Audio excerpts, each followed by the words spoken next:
Hey, I'm Willy Porter and we're hanging out in the Guild Lounge. Come and join us. I was 12, I guess, when I got my first guitar, and I think the thing that sold me was hearing Taking Care of Business on AM radio in my, or no, it was You Ain't Seen Nothing Yet. Baby!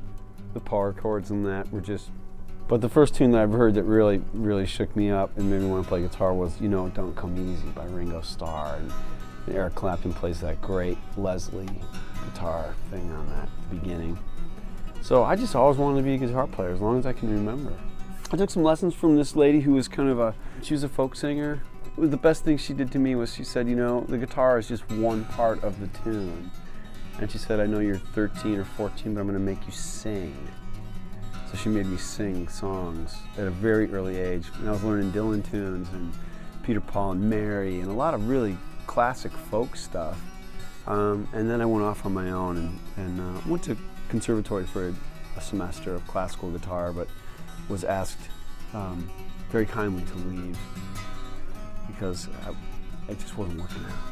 And I had a great teacher who said, it seems like you want to play guitar a lot, but you don't want to play classical guitar, so maybe you should play the music you love. That would be my words for you. That was the best thing anybody ever said to me.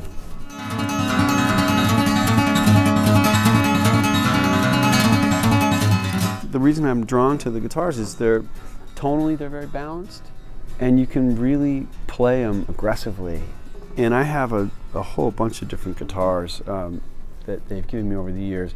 My favorite one is a Valencia that I got from the custom shop a number of years ago that Tim Shaw made for me. And I have a Willy Porter signature model that I really love that I've got two of those. The signature model had to have a certain, a high degree of playability, and it also had to have a tone. I tuned down a lot, and I really love the low end of the guitar. Also, it just, it had to have the right electronics.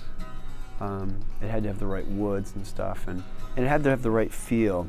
Because I hit the top a lot, I'm always making all the angles and things really soft so you don't hurt your hands, and there's a lot of ergonomic stuff on that guitar that I really love. The tone of the instrument informs how you approach a tune, because of what you're getting back as a player dictates your direction to a certain extent. If you can't make something happen musically on the instrument because it's physically not allowing it to happen, that's a restraint of expression.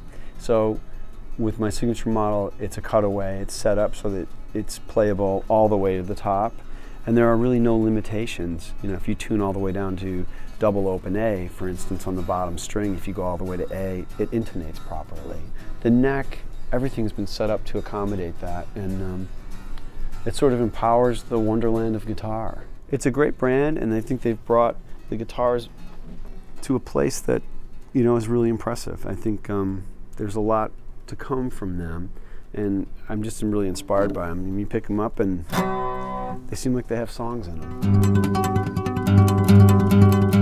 I'm just kind of a passenger of life, and I try to write a little bit every day, and I write a lot more fiction than real stuff. I don't really base a lot on what's necessarily happening in my life. I try to step outside and see what other roles and other people are doing, and I love writing just for the sake of writing, whether a song comes out or not. I'm just a student of that process, but people inspire me, good people and bad people.